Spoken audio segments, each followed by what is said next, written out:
נברך את מעיין חיינו,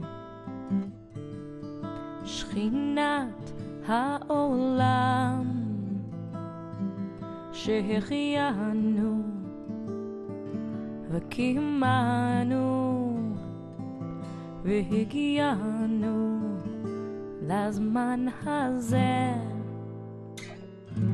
לזמן הזה.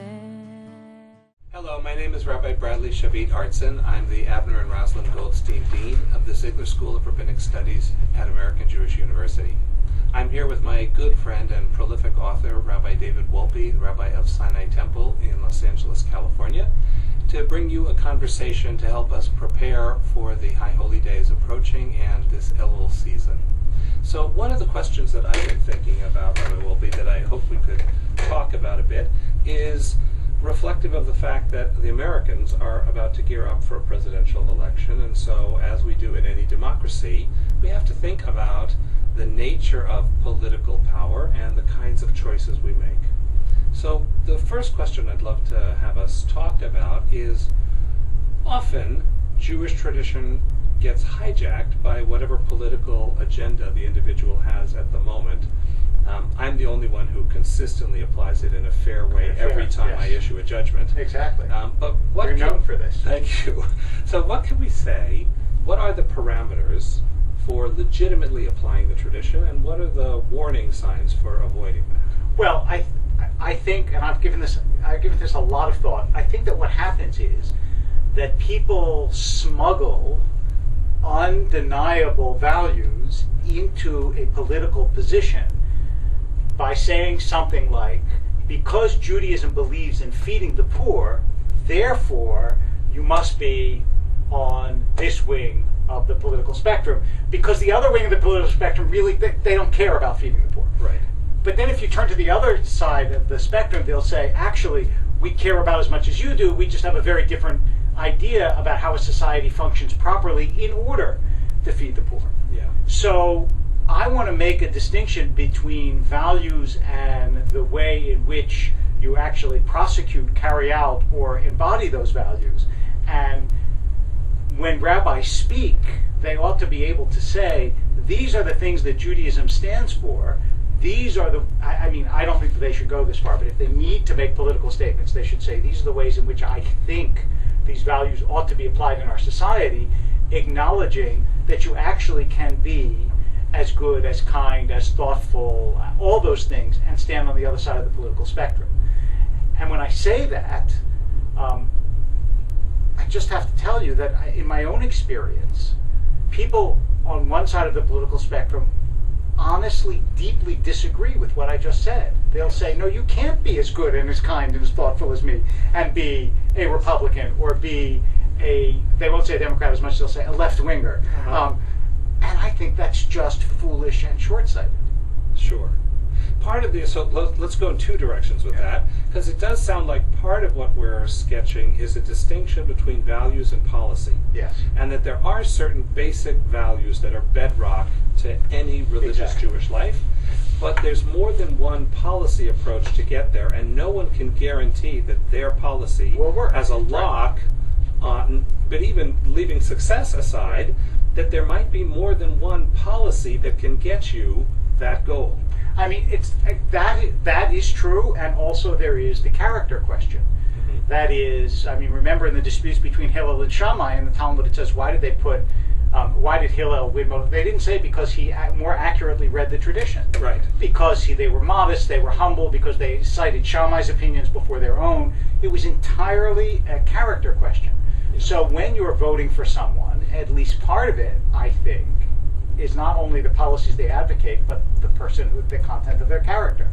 And that also matters in terms of what kind of representative do you want to be the leader of your party and ultimately to be the face of your country.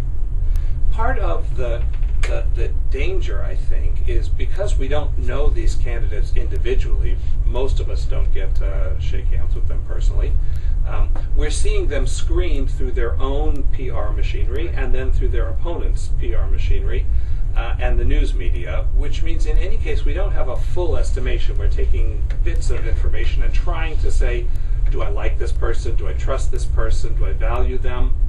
And that also reduces the discussion to attacking someone's character without leaving room that one could actually disagree about something and the other person might still be honorable. Well, here you come to one of my favorite topics, which is the first piece of it is, I remember once hearing someone say, and I regret that I don't know who said it because it was a wonderful insight.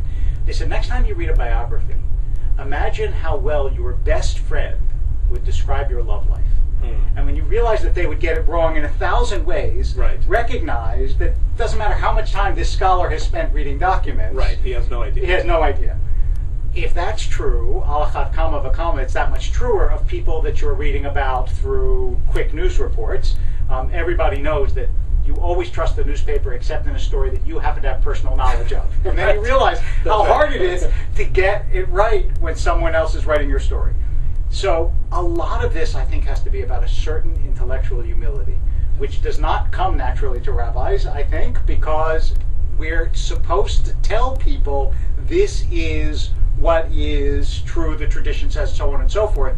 The truth is, it's very easy to get someone wrong, and it's one of the reasons why presidents go through tremendous revisions, for example, between the time that they're president and then later historians' verdicts on them. And that's a constant process. So, but I guess I'd like to advocate here that there ought to be a return to the ability to disagree politically without calling someone's character into question. That, someone to take on the burden of running for office today and to open yourself to the kinds of scurrilous criticism that gets thrown at you takes some real thick skin and a desire to do something in the world. One would think, right. And so they might be wrong, and they might even be dangerously wrong, without necessarily embodying evil or wanting to jettison all tradition or wanting to starve little babies or I think or alternately being foolish idiots who don't realize what I of course realize about the running of the United States. Yes. And I really do think that there the Jewish tradition can be very usefully deployed, because we are an argumentative tradition, and we are a tradition that recognizes that you can't just close the book on great questions. And so it really, at least to me, is a good school for the ability to disagree with, I mean, look, the reality is that rabbis have to expect that when they speak as well. That somebody who comes up to you and disagrees reasonably and thoughtfully with what you say is the best kind of congregant, not, in fact, the kind of congregant you wish you didn't have.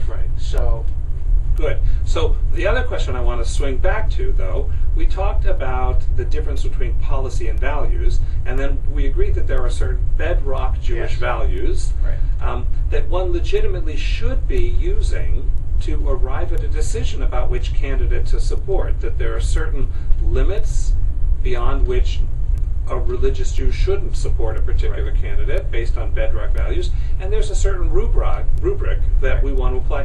What would you lay out as some of those bedrock values? Okay, I don't think there would be any great chiddush, any great innovation in what I would say, but I think... May I just say, I had a teacher in rabbinical school who said there are two kinds of sermons. There's one kind where you say something that no one's ever thought before, and the second is where you say something so beautifully that it doesn't matter that everyone already knew that. There you go. You're the king of both of those categories, but I want to invite you to the second category. I'm going to go to the second category, but thank you. So one is that those who are least fortunate we have to be concerned about them. The second, obviously, is love of and support of, in one way or however you conceive of support of the State of Israel. The third is a respect for the diversity of traditions and values in the country as a minority. That's something that we have always been concerned about. And the fourth, I think, is genuine support of what are called traditional values, of family, of fidelity, of all the things that the Jewish tradition puts such great emphasis on. And the interesting thing is, if you say these things, some are associated with one side of the political spectrum and some the other, but that's exactly exactly what you would expect. It's not as though one side has got hold of all the truths and the other is just floundering out there in the wilderness. Right. They both matter. Right. I guess I would add to that, or maybe it's a subset of it. I think there is a certain passion for education, not simply as a tool for individual advancement, but a tool of redemption. Yes. That the engagement of the mind and the heart together can change and transform the world. So being robustly in favor of creating a culture in which people ask big questions and have big discussions is, I think, also a core Jewish value. I agree, and there too, whether rightly or wrongly, both sides of the political spectrum at least give lip service to that value. Then it becomes a question of who has the policies that actually will. Yes, and so I want to add one last value, and I mean this in a nonpartisan fashion, as I meant all of my comments. Of course. That we have the right to expect our leaders to have a water-clear integrity. That a person should be reliable. You should be able to trust what they tell you is what they really think. That's not to say that leaders of state don't have reasons sometimes not to divulge everything they need, and sometimes there are reasons to dissemble.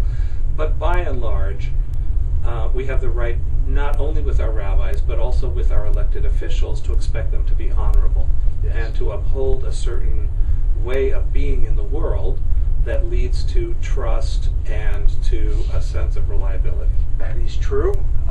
It also, the moderating factor, and I know that you agree with this, is that the burdens, as you said, of being a leader of a nation are almost unfathomable, yes. and the expectations are beyond reason. So you also have to give them at the same time the recognition that they're human beings, which is hard to do because we tend to project a sort of superhuman value on the people that we need to be better than ourselves. And in fact, it's we're all flawed. Yes, exactly. Which brings us back to Yom Kippur, doesn't it? Which does bring us. But that is part of the inside of the tradition. In fact, there's this nice passage in Samuel Butler's writing, The Way of All Flesh, where he says that when he was young, he figured that, okay, so he has to confess all the time because he's a kid, but when he gets older, he'll overcome all that. And then he said when he got older, he realized that the church had estimated probabilities better than he had. And so same thing here, which is when you realize, that we're endlessly inventive in discovering new things that we need to confess to. Yes, indeed. All right, and with that, that's a good place to end. Thank you for joining us for a wonderful conversation. Thank you, Rabbi Wolpe, for joining us as well. Wishing all of you a Shana Tova.